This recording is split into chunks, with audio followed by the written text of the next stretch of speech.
जी हाँ, शोधों द्वारा यह प्रमाणित है कि दर्द का किसी उम्र, किसी घटना दुर्घटना से कोई संबंध नहीं है, या यूँ कहें कि हम खुद अपने शरीर के संकेतों को न पहचानने के कारण खुद को जोखिम में डाल देते हैं। दर्द मुक्त जीवन अभ्यास में हम कई विशेष अभ्यासों द्वारा दर्द को समाप्त करने और गुणवत्तापूर्ण जीवन जीने का रास्ता बताएंगे। लेकिन सच यह है कि इन अभ्यासों को करने के पहले दर्द के तथ्यों को गहराई से जानना होगा। आज इस वीडियो में दर्द की समझ, दर्द क्या है, दर्द की वैज्ञानिकता के बारे में हम बताएंगे, जो कि दर्द मुक्त जीवन की पहली शर्त है, क्योंकि शोध बताते हैं कि बिना दर्द को समझे आप दर्द मुक्त नहीं हो सकते हैं।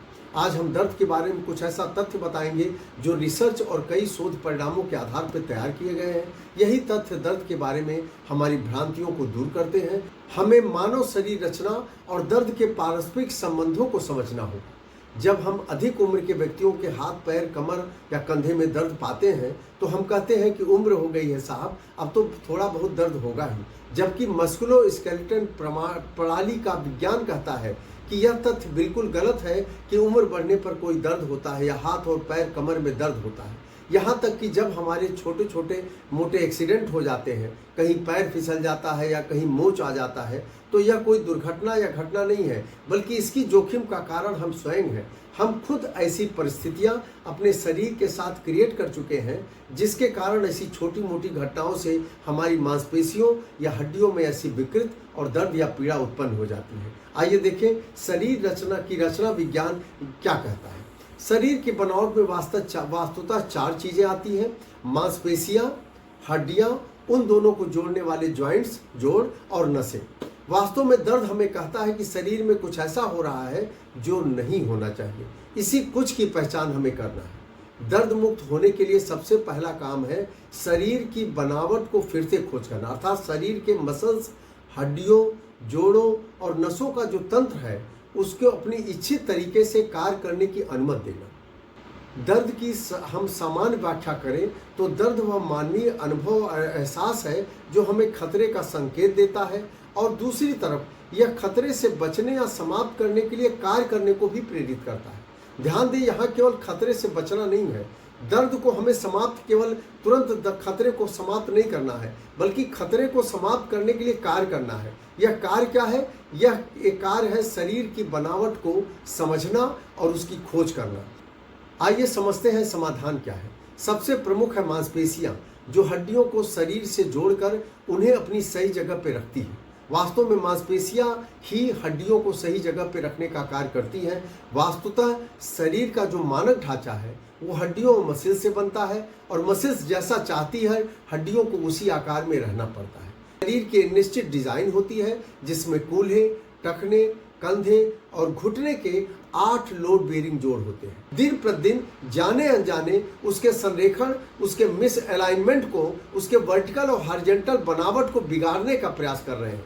आधुनिक युग में वर्षों से हम शरीर के इस मानक बनावट में हस्तक्षेप करते चले आ रहे हैं। परिणामतः हमारा शरीर मिसअलाइंड हो जाता है। हम समझते हैं यह कैसे होता है।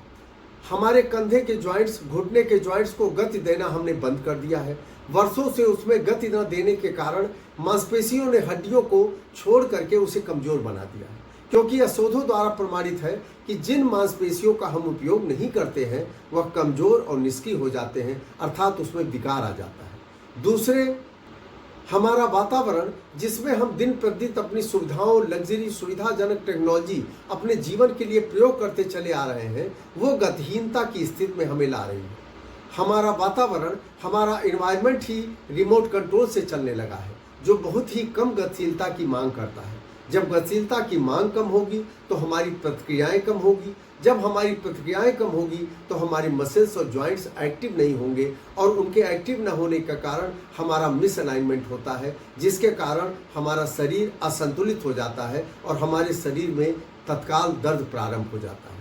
हम यहाँ पे दर्द, उस दर्द की बात कर रहे हैं जो चोट से नहीं, बल्कि हमारे शरीर के हड्डियों से और जोड़ों के विकार के कारण, उनके मिसअलाइनमेंट के कारण, शरीर के असंतुलन के कारण क्रोनिक रूप में पैदा होते हैं। जो 3 महीने से ज़्यादा दर्द सभी लोग इस व्यक्ति को महसूस करते हैं जो क्रोनिक दर्द से पीड़ित रहते हैं। शोध कहते हैं कि जितना हम कम चलते हैं उतना ही हम कम चलने में सक्षम होते हैं। हमारी दिन प्रतिदिन कैपेसिटी, शारीरिक कैपेसिटी जो है, क्षमता हमारी घट रही है, हमारी कैपेसिटी भी उतनी कम हो जाती। जैसे वातावरण में गति का मांग कम होने से शारीरिक गतिशीलता की कमी हो जाती है और मांसपेशी हड्डी तंत्र में जो विकार आ जाता है, मिसअलाइनमेंट होता है, उससे शरीर असंतुलित हो जाता है और शरीर दर्द के रूप में खतरे का संकेत उत्पन्न करता है। लेकिन दर्द को हम पहचान नहीं पाते। शरीर के मानक ढांचा को अगर हम सही नहीं किए तो यही दर्द स्वास्थ्य संबंधी अन्य परेशानियां जैसे परिसंचरण, ब्लड सर्कुलेशन, इम्यूनिटी सिस्टम, हमारी प्रतिरक्षा प्रणाली, हमारा चयापचय, हमारा मेटाबॉलिज्म, तमाम समस्याएं पैदा कर देता है। हमारी शरीर की डिज़ाइन, बैकबोन जो रीढ़ की हड्डी है, वह वास्तव में यस आकार में होती है। यस आकार की गति सहायक होता है कि आगे झुकने, मुड़ने, घूमने, डांस करने में पूरी तरह से हमें ये सक्षम बनाता है। और ये मानक ढांचा जो 8 लोड बेयरिंग जोड़ जो घुटने, टखने और कंधे और कमर के कूल्हे पे बना हुआ है, यह शरीर के रीढ़ की हड्डी से मिलकर संतुलन बनाए रखता है। जब यह जोड़ अपनी सही स्थिति से बाहर आ जाता है तो असंतुलन पैदा होता है। उसी समय दर्द का अनुभव हमें होता है। आपको बता दें कि 35 मिलियन अमेरिकन पॉपुलेशन किसी न किसी मस्कुलोस्केलेटल दर्द से पीड़ित है। प्रत्येक 3 में से 2 व्यक्ति पीठ दर्द से पूरे वर्ल्ड में पीड़ित है। शारीरिक अनुकूलन को हमें समझना पड़ेगा। मानव शरीर पूरी तरह से अनुकूलनशील है। सबसे बड़ा दर्द का कारण है हमारा शरीर की एडाप्टेबिलिटी, अनुकूलनशीलता, हमारे शरीर का अनुकूलन। मांसपेशीय समस्याएं हमारे जीवन परिस्थितियों के अनुसार शारीरिक अनुकूलन का ही परिणाम है। जब हम शरीर को उसके मानक ढांचा के अनुरूप जैव यांत्रिक प्रक्रियाओं के साथ सक्रिय नहीं करते हैं, अर्थात जो हमारे 8 लोड बेयरिंग जोड़ हैं उनका मानक उपयोग नहीं करते हैं, तो हमारा परिवेश हमारे मस्कुलोस्केलेटल तंत्र को डीप्रोग्राम कर देता है। एक और जिस विशिष्ट मांसपेशी जैसे कंधे, कूले हुए घुटना है, जो 180 डिग्री पर घूमने के लिए उपयोग करने के लिए सक्षम है, लेकिन उस पर उपयोग नहीं होता है, जब इसीलिए उसमें कमजोरी आ जाती है। और दूसरी ओर एक और घटना होती है कि जब प्रमुख मांसपेशियां हैं हमारी, वो इतनी कमजोर हो जाती हैं तो उनका कार्य किनारे की मांसपेशियां, जिसे पेरिफेरल टिश्यूज कहते हैं, किनारे की मांसपेशियां करने लगती हैं, जो इस कार्य के लिए नहीं बनी होती हैं। इस परिणाम क्या होता है कि पूरे सिस्टम में, शरीर के पूरे सिस्टम में असंतुलन आता है। इसलिए हम ये नहीं कर सकते कि केवल कंधे या केवल कूल्हे के मांसपेशी को ठीक करके हम पूरा स्वस्थ रह सकते हैं। हमें चारों जोड़ों के मांसपेशियों को ठीक करना है।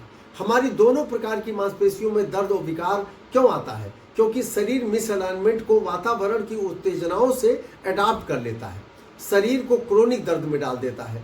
वातावरण क्या है कि हमें कोई इमरजेंसी में काम करना है और हमारे कंधे की मसल्स में कमजोरी आ गई, लिहाजा कंधे के आसपास के मसल्स उसके काम में लगते हैं जो कि उसके लिए बने नहीं हैं, लिहाजा आसपास दर्द प्रारंभ हो जाता है और शरीर पूरा मिसअलाइनमेंट हो जाता है। तो उत्तेजना जो भी कार्य हमारी इमरजेंसी में आती है वो हमारी शरीर अडॉप्ट कर लेती है और यह मिसअलाइनमेंट हमारे लिए क्रोनिक दर्द का कारण बनता है। किसी सर्जरी या दवा से इस मिसअलाइनमेंट को हम ठीक नहीं कर सकते, अर्थात यह कहना सही है हमारे शारीरिक गति का कोई कृत्रिम विकल्प नहीं।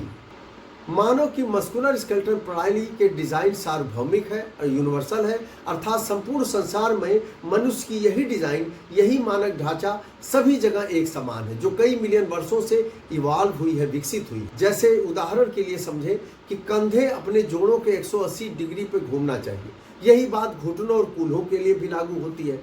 यदि हम वर्षों से कंधे, कूल्हे और घुटने को इस तरह का मूवमेंट नहीं देते हैं तो इसमें निष्क्रियता अर्थात कमजोरी आ जाती है। और दूसरी ओर यह 4 बेयरिंग जोड़ है जो कूल्हे, कंधे, टखने और घुटने हैं, शरीर के बाएं और दाएं पक्षों में एक समान भार वहन करने के रूप में विस्तृत है।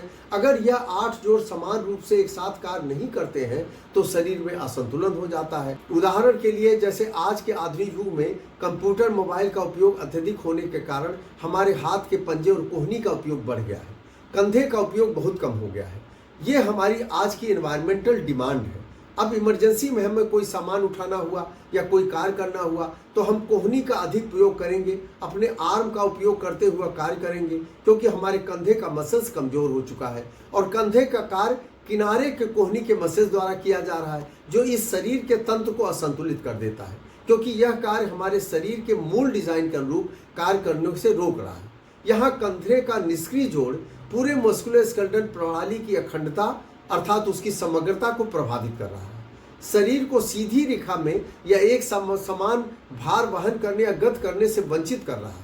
दूसरी रूप में उदाहरण लें तो एक उठा हुआ दायां कंधा, जैसे एक मुड़ा हुआ बायां कूल्हा, ये मिस अलाइनमेंट का लक्षण है, क्योंकि सभी कंपोनेंट, सभी घटक एक साथ कार्य करना चाहिए, ऊपर से नीचे और बाएं से दाएं। इसी तरह यदि आप एक जूते की एड़ी किसी की घिसी हुई है और दूसरे जूते की एड़ी सही है, तो समझ लीजिए आपके पैरों में किसी न किसी प्रकार का मिस अलाइनमेंट है, जिसे ठीक करना बहुत जरूरी है। यहीं पर शरीर के द्विपक्षीय अर्थात बाइलेटरल डिजाइन को भी हमें समझना होगा। बाइलेटरल डिजाइन पूरी तरह से दोनों ओर अर्थात बाएं दाएं संतुलन पर आधारित है। जब हम शरीर के किसी एक पक्ष अर्थात बाएं या दाएं जोड़, घुटने या टखने, कंधे के जोड़ का उपयोग का कार्य करते हैं, तो शरीर का संतुलन बिगड़ जाता है, शरीर में विकृत हो जाती है और दर्द शुरू हो जाता है। शरीर की बनावट ही हमें एक जन्मसिद्ध अधिकार देती है और यही अधिकार है दर्द से मुक्त रहने का अधिकार। लेकिन हमें शरीर में किसी प्रकार की विकृत के आने के पहले इस प्रकार के हस्तक्षेप करना पड़ेगा। अब आइए दर्द की बायोलॉजिकल डेफिनेशन के बारे में समझते हैं। जैव वैज्ञानिकता से देखें तो हमारे शरीर में बहुत से संवेदनशील तंतु होते हैं, जिसे नोसिसेप्टर्स कहते हैं। शरीर के किसी अंग में चोट लगने या किसी अंग के टिश्यू में डिस्फंक्शन होने पर यही संवेदनशील तंतु उस वहाँ की संवेदना को बैकबोन में स्थित केंद्रीय तंत्रिका तंत्र में भेजते हैं, जिन्हें हम सेंट्रल नर्वस सिस्टम कहते हैं, वहाँ पहुँचाते हैं और केंद्रीय तंत्रिका तंत्र उक्त संवेदना को सीधे ब्रेन में पहुँचाता है और यही ब्रेन हमें दर्द का एहसास कराता है। ऐसा लगता है कि व्यक्ति में चोट के अनुपात में ही दर्द का अनुभव होता है, अर्थात जितना चोट, जितना विकार, उतना दर्द, परंतु यह वैज्ञानिक सच्चाई नहीं है। सच्चाई यह है, चोट को ग्रहण करने वाली संवेदना जब दिमाग में पहुंचती है तो मस्तिष्क के अन्य क्षेत्र एक्टिव हो जाते हैं, जैसे मेमोरी, भावनात्मक पार्ट, बिलीफ सिस्टम, हमारा रीजनिंग पार्ट, मनोवृत्त, एटीट्यूड, पुराने दर्द का अनुभव, यह सभी एक्टिव हो जाते हैं। यह सभी एक साथ मिलकर हमें दर्द का एहसास या अनुभव दिलाते हैं। इस प्रकार चोट या मांसपेशियों में विकार दर्द के संवेदनशीलता को बढ़ा देता है और इसीलिए तथ्य यह है कि दर्द का अनुभव सभी मनुष्यों में अलग अलग होता है। यहाँ तक कि कभी कभी ऐसा होता है कि विकार या चोट ठीक हो जाने पे भी व्यक्तियों में अंदर दर्द बना रहता है। इसलिए दर्द को दूर करने के लिए केवल शारीरिक पक्ष पर ही नहीं बल्कि अन्य पार्ट, उसके मेमोरी, उसके सोच, उसके एटीट्यूड, अनुभव, ब्रेन के अन्य पक्ष पे भी कार्य करना होगा। आपको अगले पार्ट में हम बताएंगे कि दर्द से विशेष अभ्यास हम क्या क्या करें कि हमारी मानसिक और शारीरिक दर्द से हमें पूर्ण रूप से मुक्त मिल जाए। धन्यवाद।